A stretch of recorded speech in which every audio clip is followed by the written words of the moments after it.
Yes, ko numva bari gutaka we. Yes we, kamera wangu. Yes we, mana yanjye. Ndebera na Pritas n'ibiki byose. Barafatanuka. Tukava habibaye se.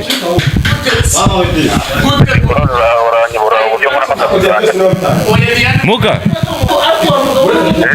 Tubwire nyine uko biri bugende uraza bafatanure. Ntacyo muko wawe kubyo twumvikanye ubwo ngubwo yabyubahirije ra. Ariko urumva arababaye nawe mu kurundi ruhande. Ubabara nako ko byo twumvikanye ni ikibazo. Nuko byagenze ahubwo. Twabigenza gute ko hakinze ko banze gukingura? Bategete cy'umugano cy'hafi yawe. N'ubu ndi gukomanga barimo ariko banze gukingura. Undi ebishesha. No mugano cyane ibishe. Uravuze?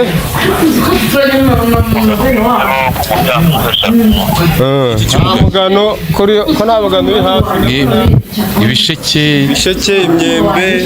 Umugano nawo. Mugano nguri. Zagansigare mu buzima. Ese muga agiye guca umugano ugiye asigaye nkuvugisha ibi bintu birakora bye akinguka urugi kandi rufunze rwagena gufungurwa n'urufunguzo birakora cyane ni muganga kimwe kuvugana muganga asoje arafunguze we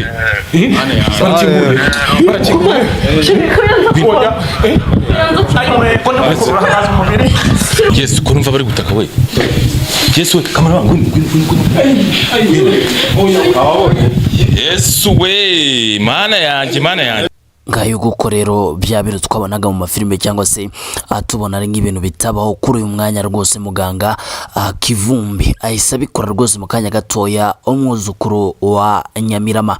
Birumvikana rero nawe ushobora kuba ufite ibibazo bitandukanye kuri ubu ngubu ndagira ngo nyemerere unize umwanya wawe mutoya tubashe kuba twaganira kuri uyu muganga cyane ko n'umudakomeje kugenda arakora ibitangaza mu mujyi wa Kigali.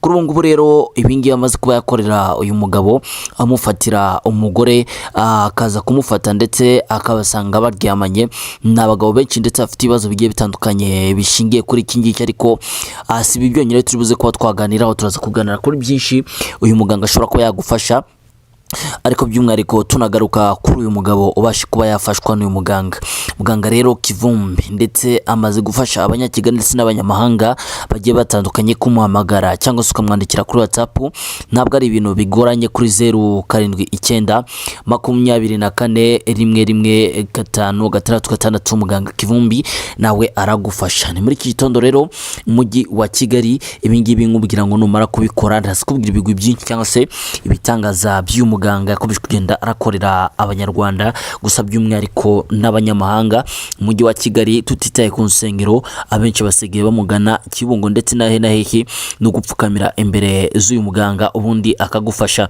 Ngewe rero kubera ibyo maze kwibonera ndetse n'amaso yanjye by'umwihariko bikorwa n'uyu muganga ngiye nsigaye mbona ko rwose kabisa hari abantu bagifite imbaraga zidasanzwe mu gihugu cy'u Rwanda by'umwihariko uyu muganga ibyo amaze kuba yakora na kasamutwe yasene ibitangaza bikomeye cyane mu gihugu cy'u Rwanda.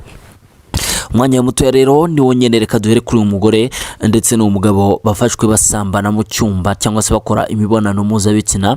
N'umugore rero wagize gucya ubwo umugabo yagiye mu Bugande bityo umugore akajya atangira amuca inyuma cyangwa se akajya atangira kugenda amuca inyuma uko bwije nuko bukeye. Umugabo rero nibwo kumenya amakuru y'umugore we arangije aravuga ati koko umugore wanjye niko bimeze. Umugabo anze kubishidikanyaho nibwo rero yaje kuba yakiyu cyangwa se yavugana na murumuna we araza aramubwira ni koko amakuru numva nibyo. Murumuna we namubwira ko rwose ashobora kubona ari ngutyo abyumva ariko akaba tarafata ibihamya bishoboka. Nibwo rero kwegera muganga Kivumbi bityo bamubwira ikibazo uko gihagaze. Ikibazo arangije arabasesengura ndetse ababwira n'uburyo kibashobora guhita bagikemura bitabagoye. Nibwo rero gufata uyu muganga baramuhamagara abasezeranya ko ari bubafatire uyu mwana umwana w'umukobwa cyangwa se uyu mugore ajyamanye n'uyu mugabo basanzwe bamucaho inyuma, gusa bagasezerana ko namara kumufatira uyu mugabo ko uyu mugabo azatanga ibyagize ute ibyangijwe cyangwa se ibyatanzwe kuri uyu mugore ndetse n'umugore kugira ngo afatwe bityo ahabwe gatanya n'uyu mugabo kuko bari barasezeranye imbere y'amategeko. Ibi ari ibintu bigaragara, umugore yaguciye inyuma ramwe muzi uburyo ki bigenda. Uyu mugabo rero yahise yishyura Muganga amafaranga ageze ku bihumbi 120 n'igiceri cy'ijana niyo yatanze kugira ngo uyu mugore we afatwe. Bityo rero ubwo bari barimo barakora imibonano mpuzabitsina imibiri yabo cyangwa se ibitsina byabo byanze kurekurana burundu, nibwo rero guhamagara Muganga ndetse n'itangazamakuru, bityo tubasha kuba twamenya iyi nkuru nibwo kwifata. Bityo rero iyi nkuru ndakubwiza mu kuri ko ni ibintu byatunguranye cyane, kumaduka cyangwa se kurekurana byari ibintu bidashoboka hagati yaba ngaba bari gukora imibonano. Guhamagara Muganga rero akafasha uyu mugabo kurekurana n'uyu mugore ntabwo ari ibintu byapfuye kwizana gutyo gusa.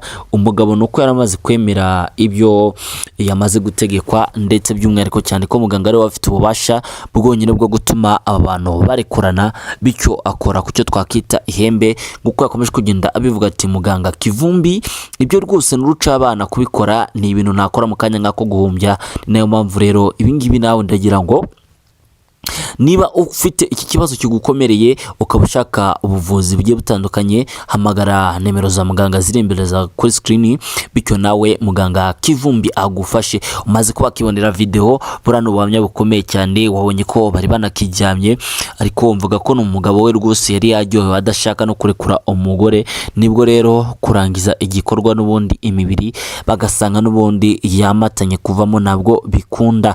Muganga rero icyo yakoze bakimara kwemeranya cyangwa se akimara kwemeranya n'umugabo w'uyu mugore, bakimara gusinya ko ibintu byose rwose bizishyurwa neza kandi ku murongo hari n'abagabo, ibingibi rero byahise biba neza cyane. Umugabo yahise rekurana n'uyu mugore. Umugabo nawe rero byibuse cyane arimo arashaka gatanya kuri uyu mugore, kuko bivugwa ko uyu mugore nk'uko Muganga yabasobanuriye ko atari ubwa mbere atari n'ubwa kabiri akoze imibonano mpuzabitsina ku mugabo utari uwe. Ibingibi rero bikanavuga ko hagomba kuba habaho igihano no kuri uyu mugore ariko kitajyanye n'ubuvuzi, ahubwo ko uyu mugabo we yafashe umwanzuro ko mu minsi iri imbere itarengeje 5 kagomba guhita asesekara mu gihugu cy'u Rwanda, ndetse akabasha kuba yahana divorce n'uyu mugore. Ngibyo rero ibyakomeje kugenda biravugwa hirya no ndetse n'inkuru akomeje kugenda iraba akasa mutwe, by'umwihariko inacukumbuza cyangwa se ivugisha abantu benshi ku gihugu cy'u Rwanda, by'umwihariko mu mujyi wa Kigali.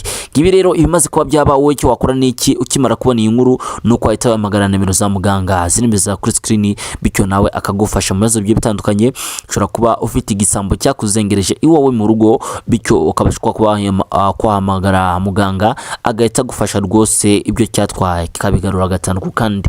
Ushobora kuba rero waba ufite ibibazo bigukomereye, imyuka mibi ku nzu yawe cyangwa se mu muryango wawe, byose rwose Muganga ufite imbaraga rwose Kivumbi umwuzukuru wa Nyamirama aragufasha rwose neza gatanu ku kandi. Reka rero ngubwire ngo Muganga Gakondo Kivumbi umwuzukuru wa Nyamirama no mamagara kuri izo nimero aho waboherere hose mu gihugu cy'u Rwanda, mu ntara ya 6 y'abadiaspora mu Bugande ndetse no mu Burundi, Tanzania ndetse imwe n'andi hagiye atandukanye.